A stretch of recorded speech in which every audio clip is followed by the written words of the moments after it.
ओम नमः सिद्धेभ्यः। ओम नमः सिद्धेभ्यः। ओम नमः सिद्धेभ्यः।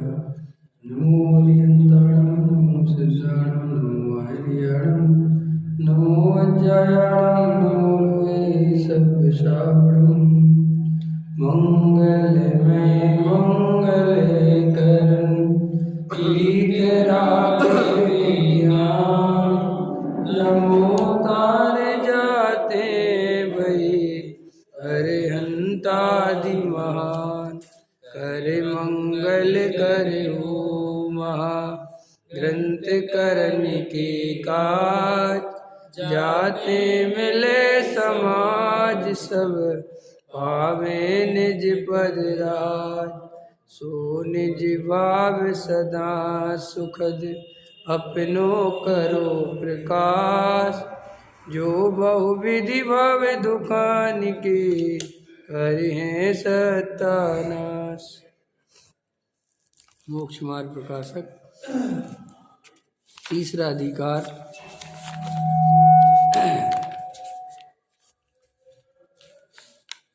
चार प्रकार की इच्छाओं वाला प्रकरण चल रहा है। चौथी प्रकार की इच्छा बहुत महत्वपूर्ण, पुण्य के उदय में होने वाली इच्छा, इस पर चर्चा चल रही है। देखो क्या कहते हैं, बहुत ही ये जो प्रकरण है ये बहुत मनोवैज्ञानिक और समझने जैसा प्रकरण है। ये कोई वैसा नहीं है। वर्तमान में जितने भी मनोचिकित्सक हैं, वो जितनी भी बातें चलती हैं वो चार प्रकार के आधार से चलती है। ये 300 वर्ष पहले ये टोडामल्ली साहब ने वर्णन किया है। ये हमारे जीवन में बहुत इम्पोर्टेंट चैप्टर है। इसको अगर आप इसका श्रद्धान सच्चा कर लें तो बहुत दुख मिट जाए, बहुत दुख कम हो जाए। क्यों? क्योंकि इसमें ये बात सिद्ध करी है कि पर द्रव्य सुख दुख का कारण नहीं है। पर द्रव्य के संयोग से ज़्यादा कम से जीव सुखी दुखी नहीं होता। सुखी दुखी तो जीव अपनी इच्छा के कारण होता है।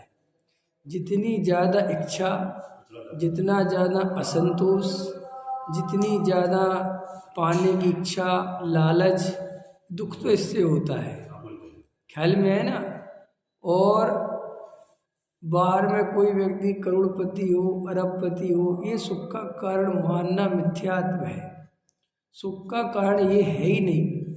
कोई जीव, टोडामल्ली साहब तो इसमें ये भी कहते हैं कि कसाई की मंदता और कसाई की तीव्रता, इच्छा कम और इच्छा ज़्यादा। तो वो कहते सुख तो है नहीं, फिर भी जिसके ज़्यादा इच्छा है उसकी अपेक्षा जिसके कम इच्छा है उसको सुखी कहते हैं। वास्तव में सुखी तो वो नहीं है, लेकिन उसके थोड़ा दुख उसकी अपेक्षा कम है। ठीक है कि नहीं? फिर इसमें नरकों की और स्वर्गों की भी चर्चा ली थी। ठीक है ना? तो इस प्रकार ये अपन को बात समझनी है कि सारी जितनी भी तकलीफ है वो सब इच्छा के कारण है, असंतोष के कारण है। वास्तव में तो वो भी सुख नहीं है। हाँ, सुख वो भी नहीं है। सुख क्यों नहीं है वो? कि वो इसलिए नहीं है कि वो जो तुम्हारी कम इच्छा है ना, उतना तो दुख दे ही रही है, और फिर वो तीव्र होते देर भी नहीं लगी। ख्याल में आया कि नहीं आया? इसलिए इच्छाओं को कम करने का ही प्रयत्न करना चाहिए। इच्छाओं की पूर्ति में देखो वासनाओं का अंत नहीं है। कभी किसी भी व्यक्ति की इस संसार में कभी वासनाएं पूरी नहीं हो पाई, कभी हो ही नहीं पाई। कोई व्यक्ति ये कहते हुए नहीं मरा कि मेरी सारी इच्छाएं पूरी हो गई। नहीं, इच्छाएं तो, क्योंकि जब मर रहा है तभी सबसे प्रबल इच्छा ये है कि जी जाऊं। ख्याल में है कि नहीं? हाँ, एक बार सिकंदर सम्राट जब जीत के लिए निकला तो डायोजनीज नाम का एक व्यक्ति था। डायोजनीज वहीं का, उनके ही देश का, बड़ा साधु आदमी था। वो अपनी झोपड़े में अपनी नदी किनारे रहता था, लेकिन उसका नाम बहुत था। तो सम्राट सिकंदर को ऐसा भाव हुआ कि एक बार जाने से पहले डायोजनीज से मिल के जाया जाए, देखते हैं फिर जाएंगे लड़ने के लिए। तो गए, तो तो डायोजनीस तो अपना नग्न डला है, झोपड़े की नदी किनारे पे लेटा हुआ है। तो सिकंदर आया, बोले डायोजनीस देखो कौन आया है। ख्याल में है ना, सम्राट सिकंदर आया है। डायोजनीस ने कहा देख रहा हूँ, बहुत बड़ा भिखारी आया है। तो घबरा गया, ऐसी बात बोलता, सर अलग कर दूँ 1 मिनट में। तू क्या सर अलग करेगा, सर तो पहले ही से अलग है। ख्याल में है कि नहीं आया। तो एकदम उसको अंदर लगा कि ये कोई व्यक्ति जैसा नाम सुना था, ये तो बिल्कुल इसको कोई फर्क नहीं पड़ता। फिर सम्राट ने कहा कि मैं तुम्हारे चेहरे पे एक अलग शांति, सौम्यता, समता, कीर्ति अलग दिख रही है, ये आनंद अलग दिख रहा है, जबकि मैं देख रहा हूँ तो मेरे पास कुछ भी नहीं है, झोपड़ा है। तो उसने कहा जो मेरे पास है, ख्याल में है कि नहीं है, वो तुम सारी दुनिया की संपत्ति इकट्ठी करके भी नहीं खिला सकते। तो उसने कहा क्या? बोले उसके लिए मेरे जैसा होना पड़ेगा तो पता चलेगा, ऐसे नहीं बता सकते। तो बोले मैं तुम्हारे जैसा होना चाहता हूँ लेकिन अभी नहीं। बोले जो अभी नहीं तो कभी नहीं। ख्याल में है कि नहीं? बोले कहाँ जाते हो? बोले दुनिया जीतने। बोले दुनिया जीत के क्या करोगे? कह रहे फिर शांति से बैठूंगा। बोले मैं अभी बैठा हूँ। ख्याल में है? तुम इतना जीत के फिर बैठोगे? मैं भी बैठा हूँ। और दूसरी बात, तुम लौट के ही नहीं आ पाओगे, क्योंकि तुम जिस काम के लिए निकले हो उसका अंत नहीं है ना। ख्याल में? तो लौट के नहीं आ पाओगे। उसने कहा कैसी बात करते? बोले नहीं आओगे, ये मेरे से लिखवा के रखो, नहीं आओगे। तो कहते हैं सम्राट सिकंदर वास्तव में लौट के नहीं आया और रास्ते में ही, तो उस जब मर रहा था तो उसको डायोनिस की बातें याद आई। उसने कहा था कुछ नहीं। तो वो उसी की शिक्षा, वो 4 हाथ, उसने दोनों हाथ बाहर निकलवा दिए ना, गाली उसी के लिए, कुछ नहीं है साहब। तो देखो बात इतनी सी है कि तुम जहाँ हो, जो तुम्हारे पास है, जैसा है उसमें ही संतुष्ट रहो, उसमें ही आनंदित रहो, और ऐसा बोलो कि बहुत है। ख्याल में है कि नहीं आया? देखने की दृष्टि बदलो। 2 साधु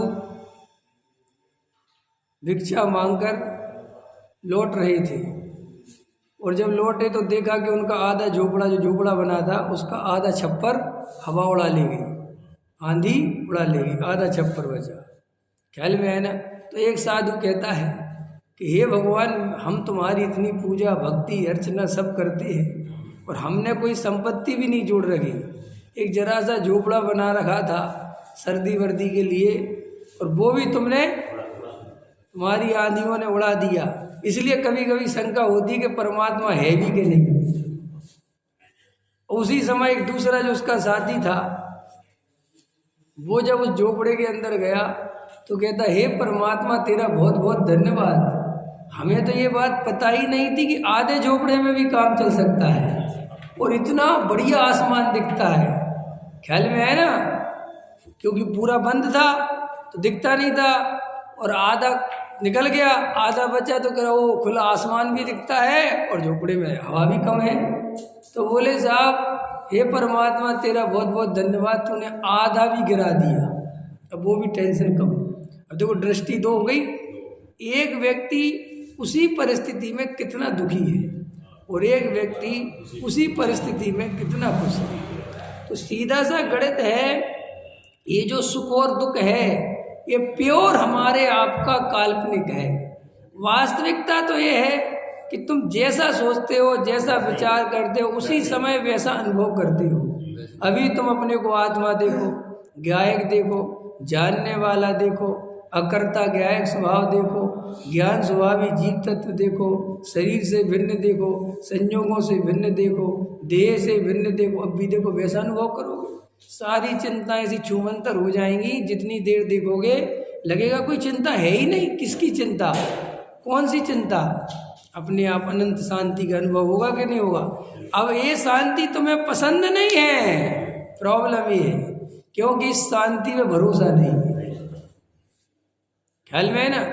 देखो भाई,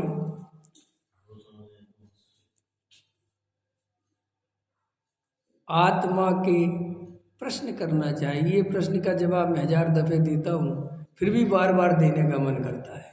वो इसलिए ही करता है कि बहुत इम्पोर्टेंट प्रश्न है। प्रश्न ये है कि साहब आत्मा का ध्यान करने में मन क्यों नहीं लगता, आत्मा में एकाग्रता क्यों नहीं होती, ये प्रश्न है ना। लेकिन वास्तविकता ये है कि आत्मा से प्रेम नहीं है,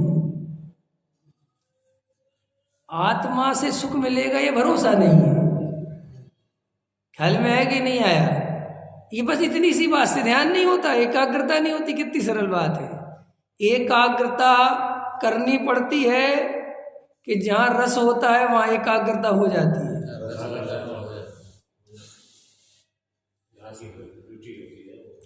आज तक दुनिया में कोई भी आज एकाग्रता नहीं होती ऐसा नहीं है, लेकिन रस के बिना नहीं होती। और रस पड़ा है काय का? विषय भोगों का, संयोगों का, रुपये पैसे मकान दुकान का। तो बस एकाग्रता वहाँ होती है। वहाँ की एकाग्रता से चिढ़ता है कि यहाँ इतना मन लगता है और आत्मा में मन नहीं लगता। तो भाई आत्मा में इसलिए मन नहीं लगता कि आत्मा की रुचि नहीं है। आत्मा के आश्रय से सुख होगा ये भरोसा नहीं है, पैसे से सुख होगा ये भरोसा है, मान प्रतिष्ठा से सुख होगा ये भरोसा है। अज्ञानियों से माला पहन के खुश होता है। ख्याल में है कि नहीं है? अरे सुनो भाई, लाखों अज्ञानी मिलके हमारा सम्मान कर दे वो 2 कौड़ी का है। क्योंकि वे सब लाखों आदमी, हजारों आदमी जो मुझे मालाएं पहना रहे वे बेहोश हैं। उनका कुछ है क्या? उनके क्या तुम्हारे मान समय? 1 मिनट में गाली देने लगेंगे वही लोग तुम्हें। तुम उनके काम के नहीं रहोगे तो गाली बकेंगे। ख्याल में है कि नहीं आया? लेकिन हमारी जो ये एकाग्रता की बात है, सारे लोग उपदेश देते रहते हैं आत्मा में एकाग्र करो, आत्मा में एकाग्र। कहाँ से एकाग्र हो? पहले आत्मा की रुचि तो हो। इसलिए आत्मा की बातें सुनने की रुचि है। क्यों आत्मा की बातें भी क्यों सुन लेते हैं? मैंने बताया था ना कि वो भी इसलिए सुन लेते हैं कि थोड़ा थोड़ा डर लगता है कि अगर आत्मा वगैरह हुआ तो, आत्मा वगैरह हुआ तो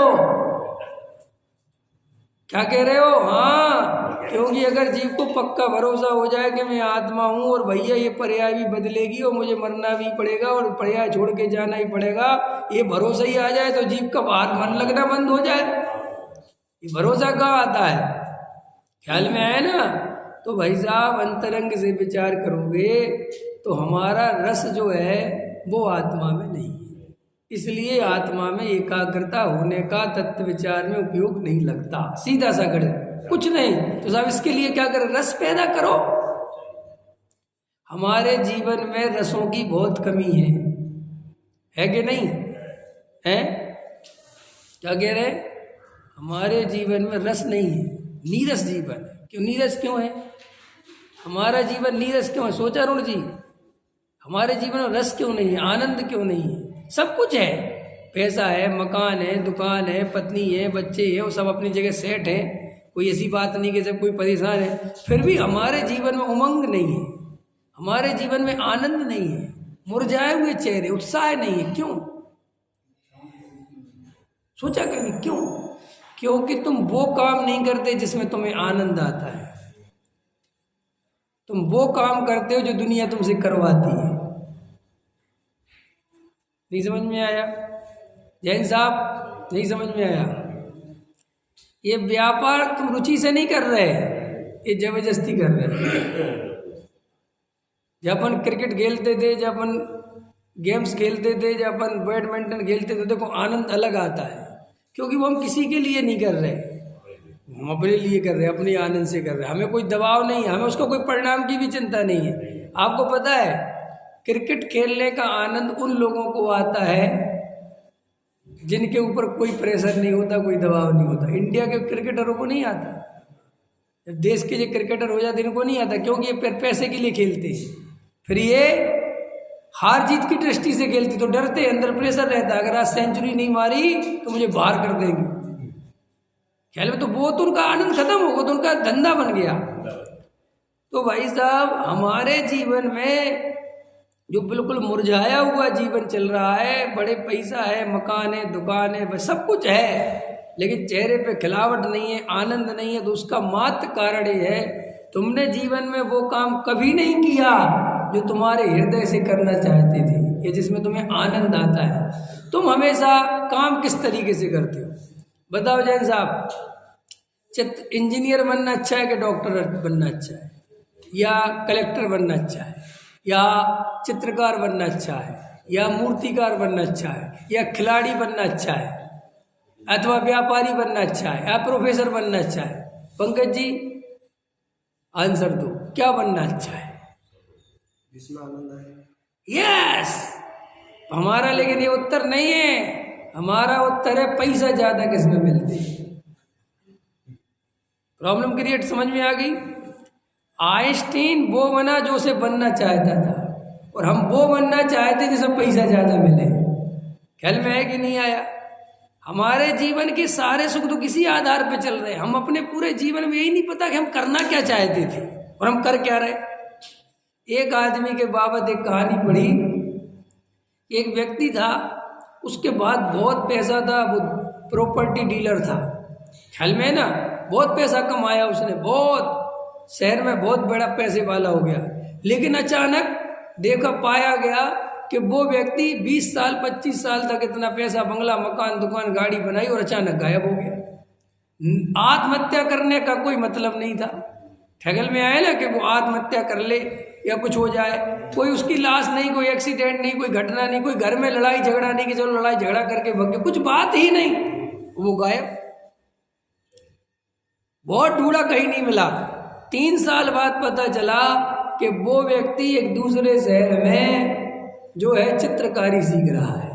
क्या कर रहा है? चित्रकारी, पेंटिंग बना रहा है। तो उसके दोस्तों को पता चला तो देखा बहुत जीर्ण शीर्ण अवस्था में पेंटिंग बना रहा है। ख्याल में आया कि नहीं आया? तो उनने बोला कि तुम्हें ये क्या हो गया, ये कहाँ आ गए?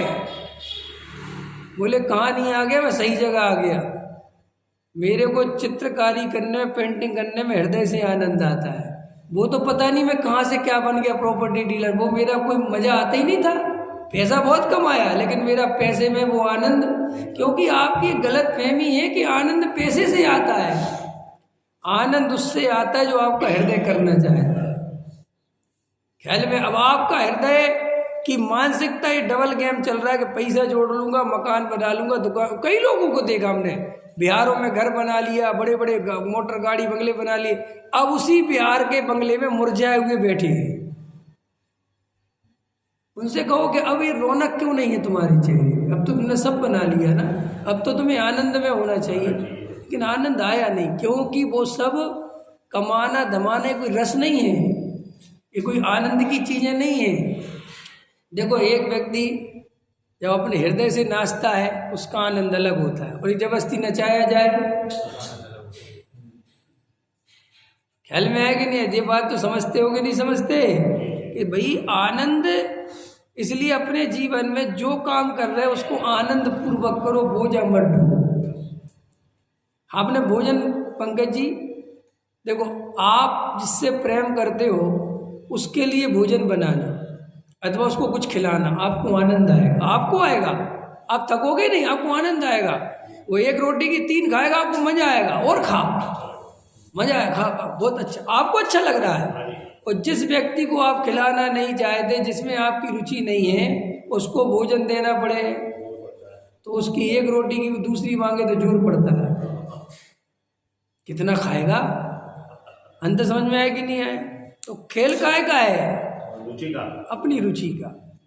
तो आत्मा के नाम पर जो चेहरे मुरझाए हुए हैं, इसलिए कि वो आत्मा की रुचि नहीं है। अगर आत्मा की सच्ची रुचि होए तो ऐसा आनंद आए आत्मा की बात सुनने में, क्या होगा।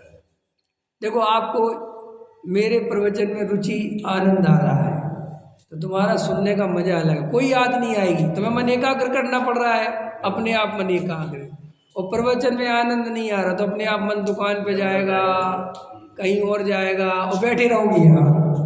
तो अब कोई कहेगा क्या करें, हम प्रवचन में एकाग्रता करने की कोशिश तो बहुत करते हैं लेकिन होती नहीं।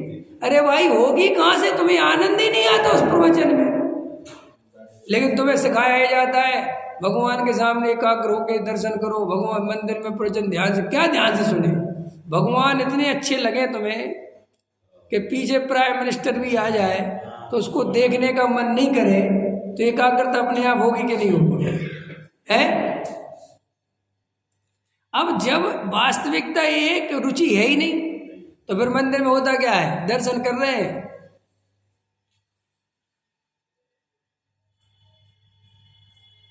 पूरे टाइम वहाँ जिनवाणी पूजा कर रहे हैं और आंखें चारों तरफ चल रही हैं, क्योंकि याद है तो पूजा।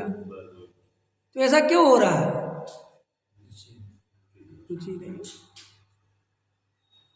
फिल्म का पर्दे पे फिल्म देखी तुमने कि नहीं, वो देखी होगी, वहां देखो आदमी ऐसा देखता है सर, ना तो उसको ये पता चलता है इधर कौन आ रहा है, ना यहाँ पता चलता है कौन, जबकि वहां तो सट सट के आते हैं, बिल्कुल समझ गए ना, हाँ बिल्कुल बिल्कुल ही तो समझ गए। और देखो ऐसा देखता रहता है, और बराबर में कोई थोड़ा लेट आए 5 मिनट तो वो कहता भाई साहब इसके पहले क्या हुआ, अबे देखो यार जो हुआ था, हम बताने बैठे क्या, देखो समझ गए ना, देखो भाई साहब इसकी पहले का तो बता दो, चुपचाप देखो अपने आप समझ में आया, मैं दिमाग खराब मत करो, किसी और से पूछो, देखो वहां पे कितना इतना सा डिस्टर्ब, तो क्या वहां क्या सोना बरस रहा है क्या, वो अमिताभ बच्चन के जिनेंद्र भगवान से अच्छा लगता है क्या, लगता है, ख्याल में आया कि नहीं आया, क्योंकि असली तो वो भी नहीं है, अगर ये असली नहीं है तो असली तो वो भी नहीं है, लेकिन बात रुचि की है, क्या करोगे। देखो अपने काम में संतुष्ट रहो, खुश रहो, आनंद रहो, जो करते हो उसमें खुशी से करो खूब, तो देखो तुम्हें वही आनंद आएगा।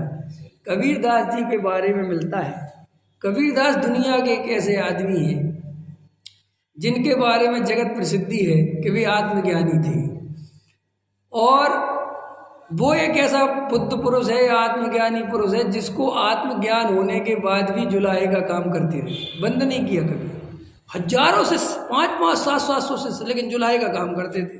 सारे शिष्य समझाते थे, सारे उनके चेले चपाटे समझाते थे कि हमारे होते हुए आप जो जुलाहे का काम करते हो, बाजार में कपड़ा बेचने जाते हो, जमता नहीं। तो वो पता क्या कहते थे कि पहले तो ये बात बताओ, मैं ये कपड़ा जो बनाता हूँ तुम्हें क्यों लगता है मैं कपड़ा बनाता हूँ, तुम्हें ये क्यों नहीं लगता कि मैं राम की भक्ति कर रहा हूँ।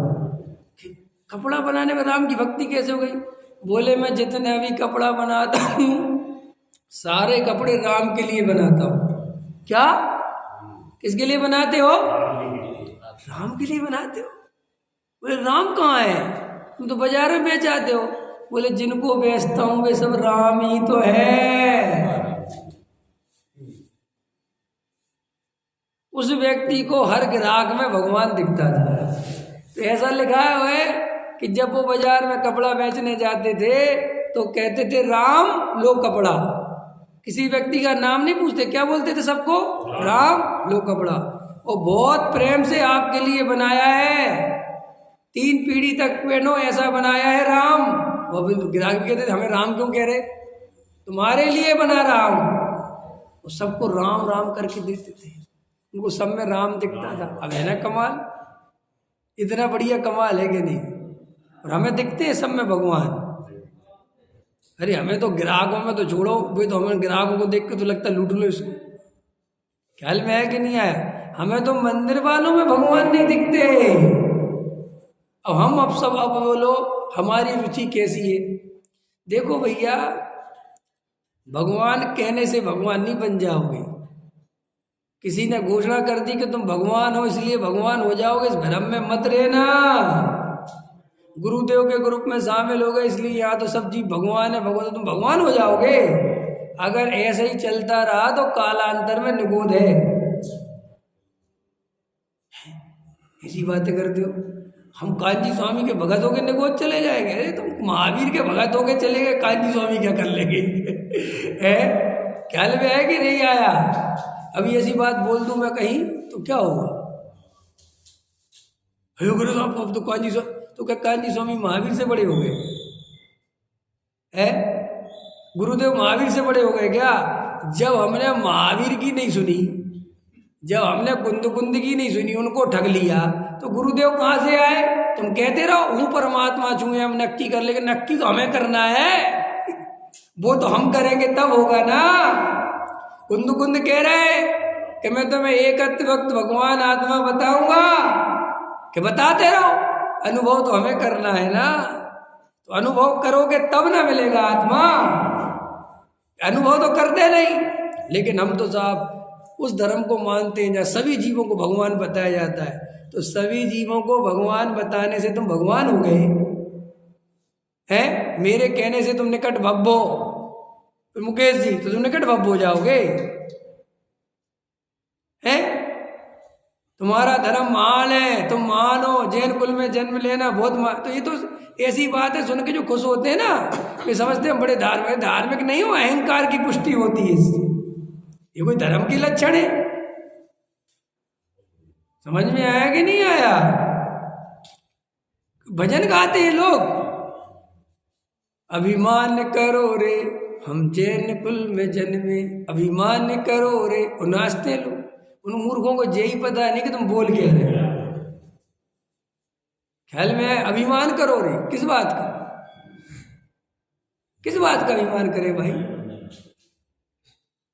कुल गोत्र जाति से ना चले, यह आत्म अभिराम। अनुभव से मिलता है यह आत्म अभिराम। ये तो अनुभव से मिलता है, ये कोई कुल जाति परंपरा से मिलता है, ये किसी की घोषणा करने से मिलता है। ये घोषणाएं होने से तुम भगवान हो तो भगवान बन जाओगे। किस भ्रम में जी रहे हो? हैं? राग जुदा छे, आत्मा जुदा छे, एम। अरे भैया, ऐसा अनुभव करोगे तो कीमत है, अनुभव के बिना कोई कीमत नहीं है। ख्याल में है कि नहीं है? कुछ पता नहीं, कुछ खबर नहीं।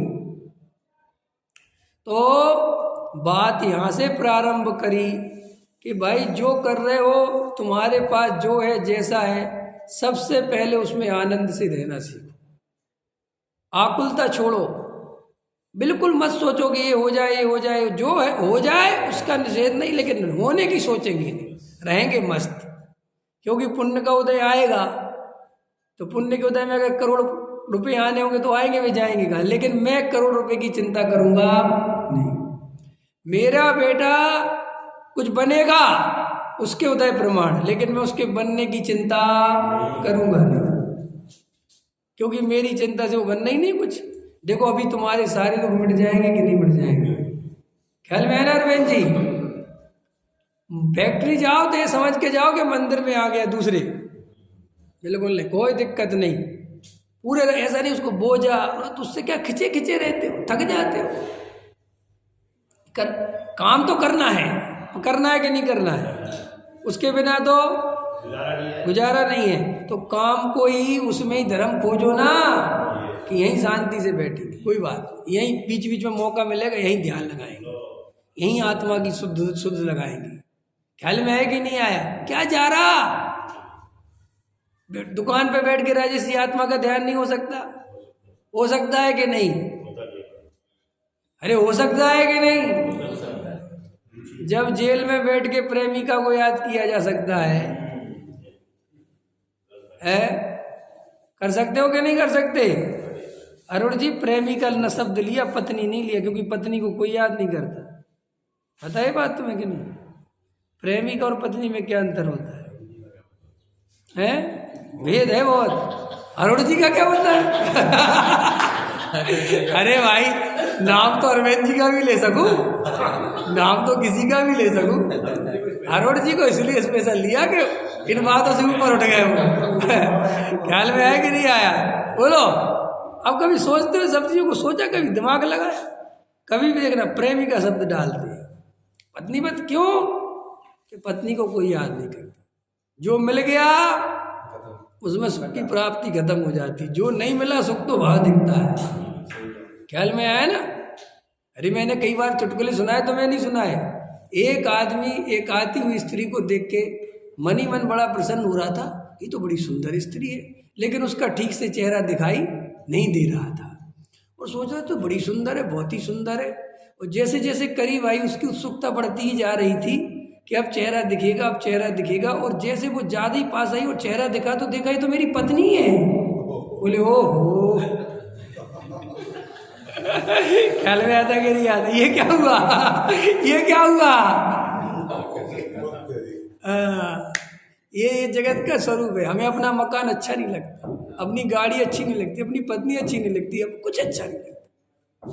क्यों? ये सब तो है, सब अंतर समझ में आया ना। और प्रश्न ये है, मजेदार बात है कि यही तो जिंदगी का सबसे बड़ा दुख है कि जो है उसमें सुख तुम्हें दिखता नहीं, और जो नहीं है उसमें सुख दिखता है। और जिस दिन वो नहीं वाला भी है हो जाएगा, उसमें सुख खत्म हो जाएगा।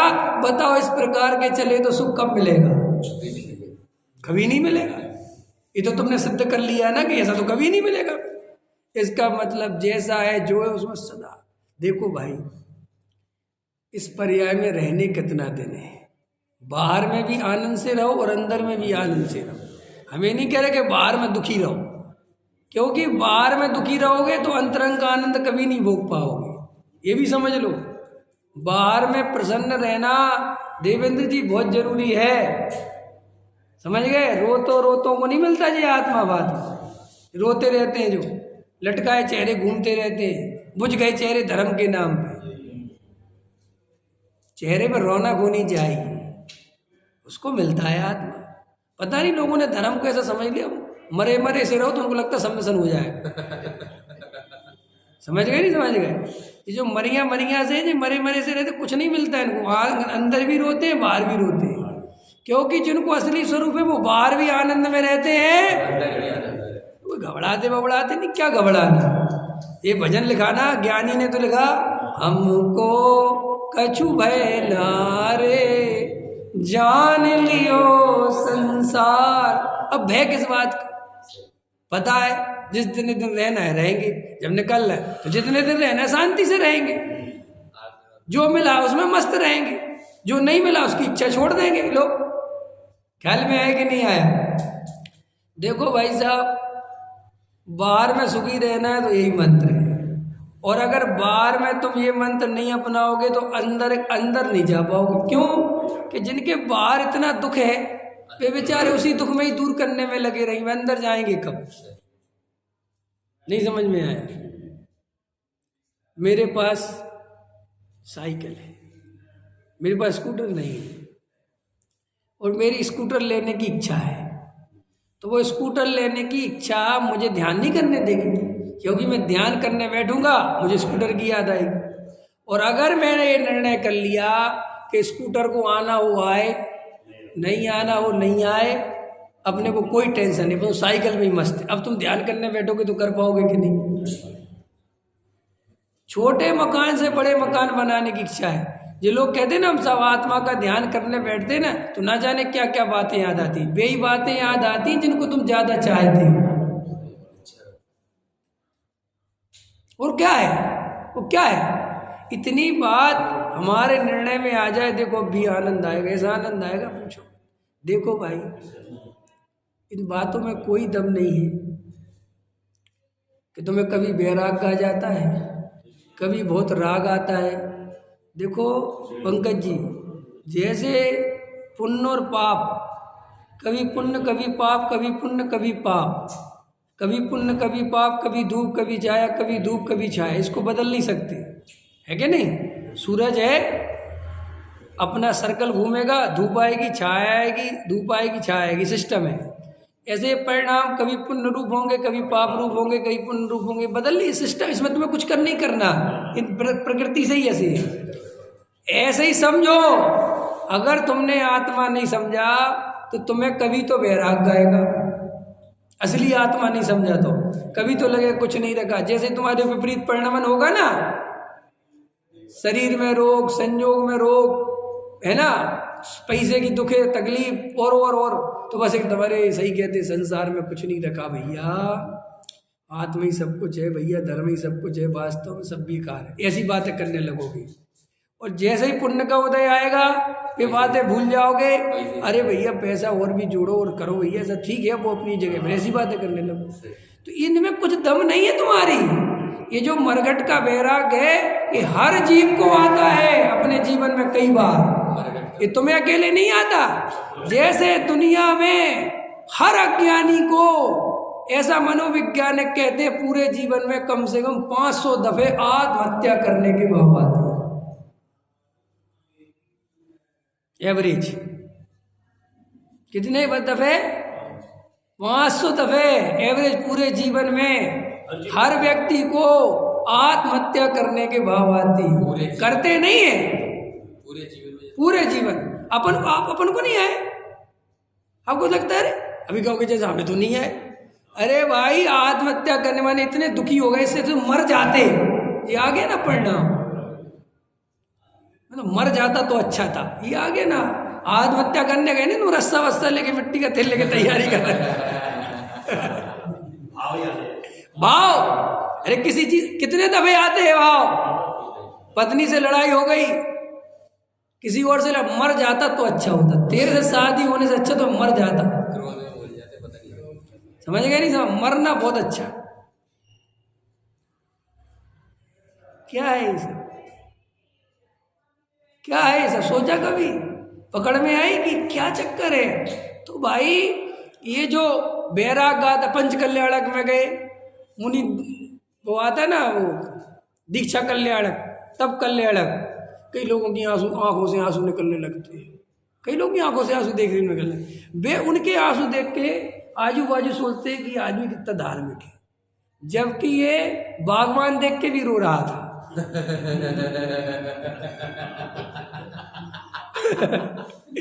समझ में आया कि नहीं आया? उसने बागवान अच्छे से देख रखी है, ख्याल में है ना? वो वहां भी रोया होगा, तब कल्याण में भी रोया होगा, तो मैचिंग हो गई उसकी। क्या सही कह रहे पंडित जी? ख्याल में आया ना? तो ये रोने धोने वाले के भ्रम से तुम सोचते कितना धार्मिक, काय का धार्मिक, भावुक आदमी है। कई लोग ऐसे होते हैं इतनी सड़ी सड़ी बातों पर रोने लगते। ख्याल में तो भावुक ज्यादा है, उसमें क्या दम इन बातों।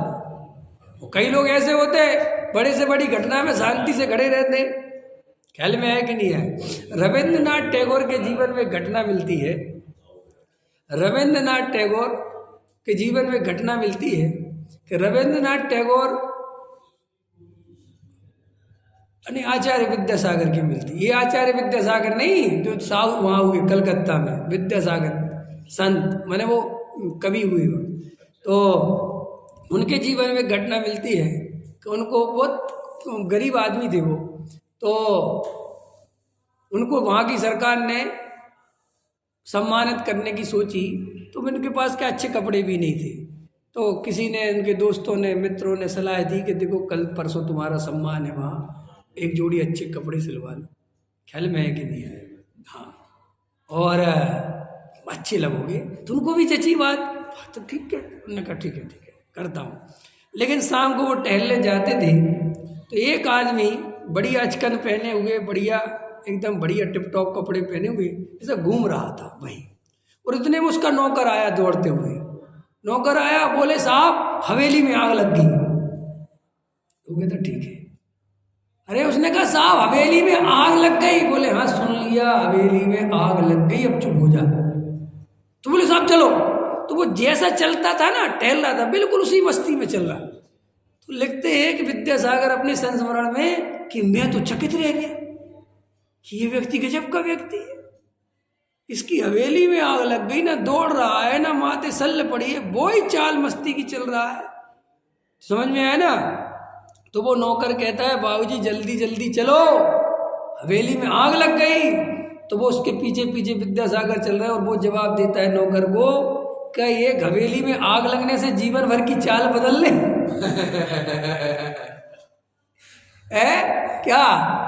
क्या हम एक हवेली में आग लगने से अपने जीवन भर की चाल बदल ले क्या?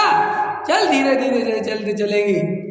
तो विद्यासागर कहते हैं कि उस दिन मुझे लगा मैं अपने जीवन भर की वेशभूषा जरा से सम्मान के लिए बदलने के लिए राजी हो गया। नो, तो फिर कहते वो वही कपड़े पहन के गए। अंतर समझ में आए कि नहीं आए? सम्मान करना हो तो करो, हम तुम्हारे लिए क्या बदलेंगे, ऐसा होना चाहिए। लेकिन हम पूरे जीवन भर दूसरों को रिझाने को, दूसरों को दिखाने को, दूसरे हमें से प्रभावित हो जाए, दूसरे हमें अच्छा समझ लें, इसी में तो समाध सल पड़ी हुई है कि नहीं। अपने घर कोई आ रहा है तो घर को संभाल लो, सल लो, बढ़िया कर लो, वो भी कर लेता है ऐसे ही। ख्याल में है कि नहीं आया? अपना जीवन ऐसा रखो कि तुमसे प्राइम मिनिस्टर मिलने भी आए तो तुम्हें कुछ चेंज ना करना पड़े। समझ गए ना? छोटी मोटी बात तो छोड़ो, जैसे हो वैसे मस्त। और ऐसा जीवन जी के देखो 2-4-6 दिन, ऐसा लगेगा सारी चिंताएं मिट गई, सारे भार मिट गए। और सारी चिंताएं और भार, हर व्यक्ति दूसरे को अच्छा समझे मेरे लिए, इसी में जा रहा है। वो भी यही कर रहा है, तुम भी यही कर, ऐसे करके 125 करोड़ आदमी परेशान है। अंतर समझ में आया कि नहीं आया?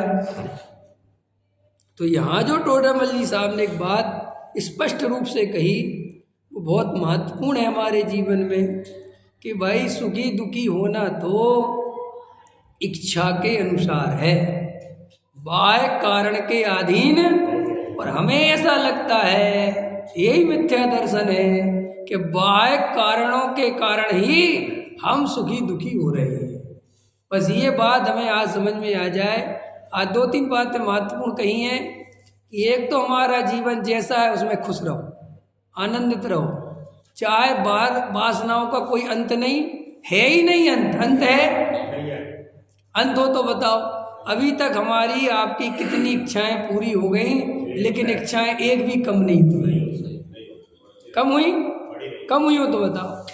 आप पाओगे कि जितनी पूर्ति हो गई, जितनी पूरी हो गई, उनसे कई गुना वापस खड़ी हुई है। इसका मतलब है कि इसका कोई अंत नहीं, कोई अंत नहीं है। तो फिर क्या करें? फिर जो है इसमें मस्त रहेंगे बस। तो आप जितने बाहर में मस्त रहोगे, उतने अंदर में जा सकोगे। अंदर में कभी नहीं। अब जिसको सल बैठी, टेंशन बैठी, भैया मैं मर गया तो क्या होगा, मैं नरक चला गया तो क्या होगा, मुझे कैंसर हो गया तो मेरा क्या होगा, है मेरी पत्नी मर गई तो मेरा क्या होगा, मेरे बेटे का एक्सीडेंट हो गया तो मेरा क्या होगा, मुझे कोई बड़ी बीमारी ने घेर लिया तो मेरा क्या होगा, क्या होगा? तुम इकलौते हो दुनिया में, इकलौते हो क्या?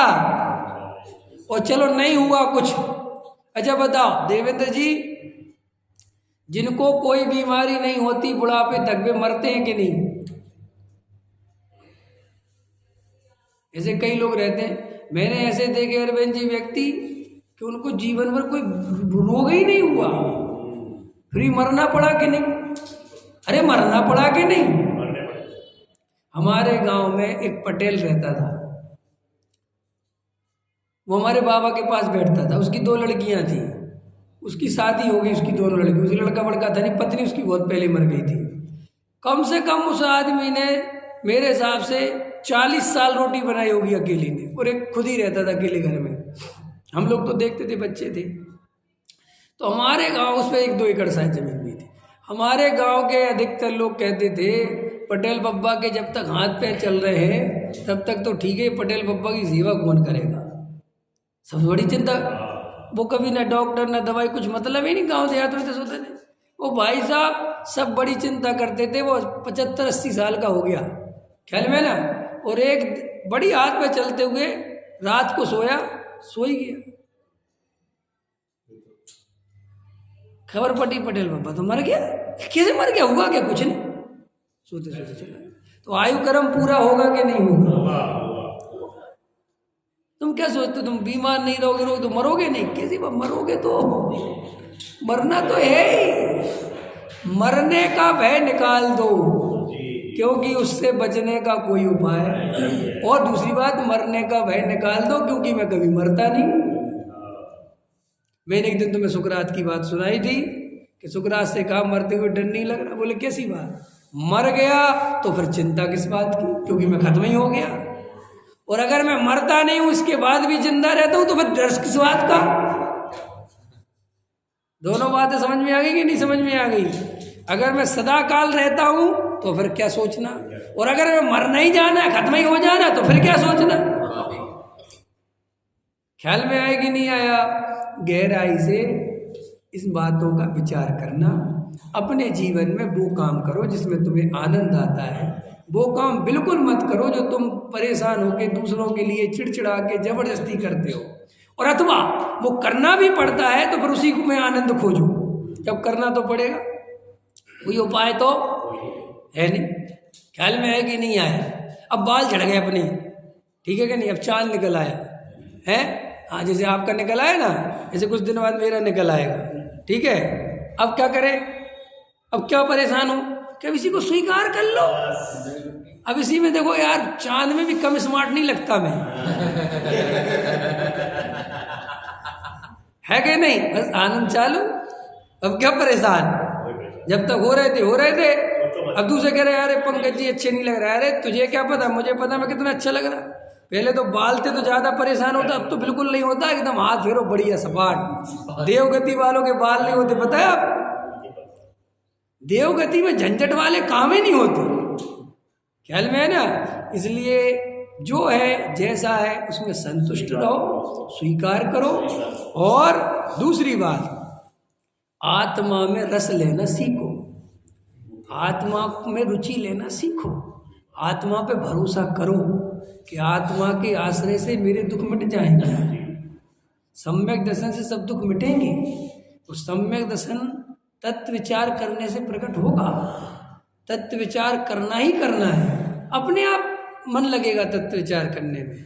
संसार की क्षण भंगुरता जरा सा जागृत होके देखोगे, प्रति समय दिखाई देगी कि संसार तो बहुत क्षण भंगुर है। कल की घटना है, कल की अखबार में पढ़ी थी मैंने, कल की घटना है। पति पत्नी और बच्ची, 6 साल की बच्ची, मेवाड़ी से लौट रहे थे, समझ गए? रात के 12 बजे। बच्ची पीछे की सीट पर सो रही थी, पति पत्नी आगे बैठे थे। पति ड्राइव कर रहा था, पत्नी बराबर बैठी थी। डंपर आया, गिट्टी भरा, गिर गया उसी गाड़ी के ऊपर। तो आगे तरफ गिरा तो पति पत्नी वहीं मर गए। वो बच्ची सो रही थी, उसको तो नहीं, उसको पता ही नहीं है कि हुआ क्या है। और जब उसकी नींद खुली तो उसका एक पैर उसकी सीट में फंसा हुआ था, उसको नहीं पता हुआ क्या है। 6 साल की बच्ची है और वो चिल्ला रही है पापा पापा पापा। पापा मरे हैं अंदर, मम्मी मरी पड़ी हुई है। 2 घंटे बाद जब बाप और रेस्क्यू वाले निकालने वाले पहुंचे तो देखा फिर एक बच्ची इसमें जिंदा है। तो बड़ी मुश्किल से उसको बाहर निकाला और वो कह रही पापा पापा पापा। क्या पापा? पापा तो खत्म, मम्मी तो खत्म। क्या है जीवन? क्या करोगे जीवन? अभी जब सोचो, जब एक्सीडेंट नहीं हुआ होगा उसके 2 मिनट पहले, 1 मिनट तक पहले उनका जीवन कितना खुशहाल था, क्योंकि उसका बहुत बड़ी नौकरी थी, उसके पति की, सब बढ़िया था, सब बहुत अच्छा था। अब 1 सेकंड बाद क्या हुआ? वही लड़की जो भी इतनी पुण्यशाली दिखाई दे रही थी तुम्हें, कितना पुण्य वाली, कितने अच्छे माँ बाप हैं, और 1 सेकंड लगा अनाथ होने में। तो क्या है जीवन? है? हाँ, विपिन रावत। क्या क्या है फिर जीवन? फिर क्या सोचना जीवन के बारे में? इतना क्या दिमाग लगाना? इतना सोच के क्यों परेशान होती रहना जब कुछ है ही नहीं? और वे भी तो आखिर जीव थे ही, वे भी तो इंसान थे, तो चले गए कि उन बेजीव नहीं कि तुम अकेले ही हो बस। तो भैया संसार में भी अगर तुम इस तरीके की अपनी मानसिकता बनाओ तो इतना आनंद करोगे, इतने आनंद से जियोगे कि लोग तुम्हें देखेंगे कि ये बात क्या है। एक बार की बात है, 1 मिनट और बस। एक भिखारी एक बहुत बड़े बैंक मैनेजर के दरवाजे पर भीख मांगने गया। सुबह 5 बजे पहुंच गया, लेकिन बैंक मैनेजर दान तो करता था, पैसा भी देता था, लेकिन सुबह 5 बजे आके कोई घंटी बजा दे तो बड़ी दुख की बात है ना, गुस्सा आएगा ना। तो एकदम बैंक मैनेजर बाहर निकला और बड़बड़ाते गुस्से बोला, ये कोई टाइम है भीख मांगने का? तो बोला चुप। भिखारी क्या बोला? चुप। तुम बैंक मैनेजर हो, मैंने आज तक तुम्हें सलाह दी कि किस टाइम पे क्या करा करो? ये मेरा धंधा है, मुझे किस टाइम पे मांगना है ये मैं सोचूंगा।